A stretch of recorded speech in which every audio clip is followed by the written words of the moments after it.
Like I have to tell you this, right? It's just outrageously hot in half the country this week. Look at this, 20 cities, 20 were under heat warnings, watches, or advisories today. No relief from the stifling heat and brutal humidity is in the forecast for at least a couple of days, we're told.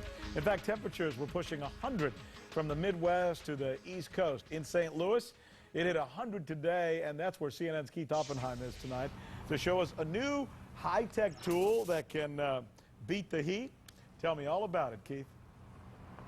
I will, Rick. And first of all, you're right. The heat here in St. Louis is miserable. I have my little portable thermometer just below 100 here in the early evening. And St. Louis really is an intense example of what's happening throughout a large part of the country right now. It's intense heat with a heat index of more like 110, making it a very vulnerable time for the elderly and the needy who don't always have good access to air conditioning, which leads us to a different group of people who are vulnerable.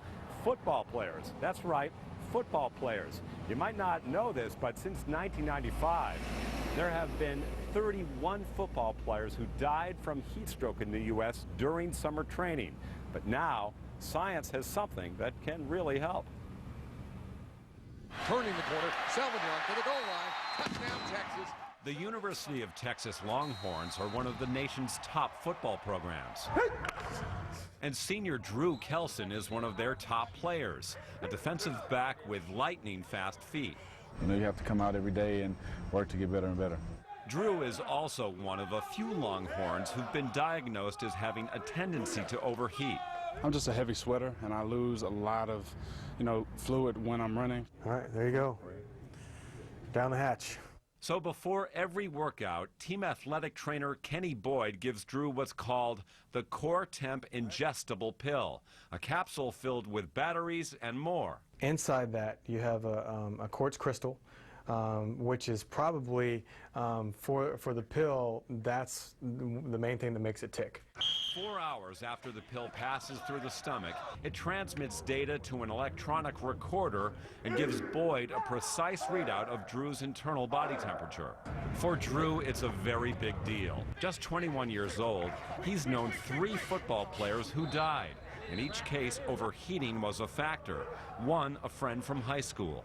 He died on the field. I mean, they tried to bring him back on the ambulance and on the way to the emergency room, but unfortunately they weren't able to.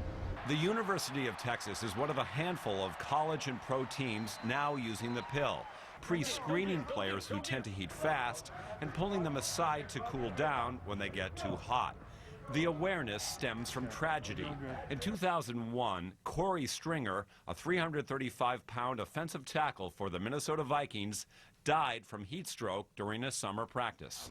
You know, even more recent deaths that have occurred throughout the collegiate and professional community have really heightened our awareness. What they've learned is that athletes' responses to rising internal body temperature can vary. I wanted to see for myself. Wow, that's pretty big. I took the pill, and about 4 hours later, had my body temperature checked. Right now, you're reading at 99.08. Then went out on a track for a 4-mile run. All right, Keith, you got a good pace going?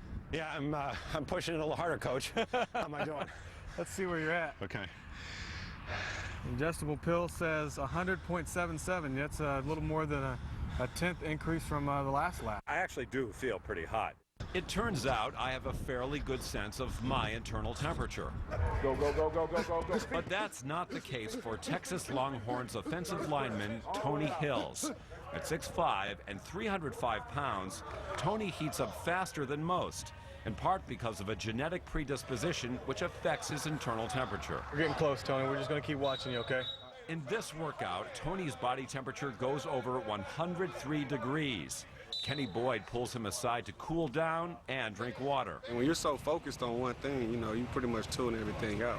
The problem comes when players don't know they're getting dangerously hot. Some people will exercise, their temperatures will go up, and then they'll suddenly collapse at a certain temperature and not exhibit symptoms before the collapse. On this team, no one claims a temperature pill is the miracle that will prevent heat stroke.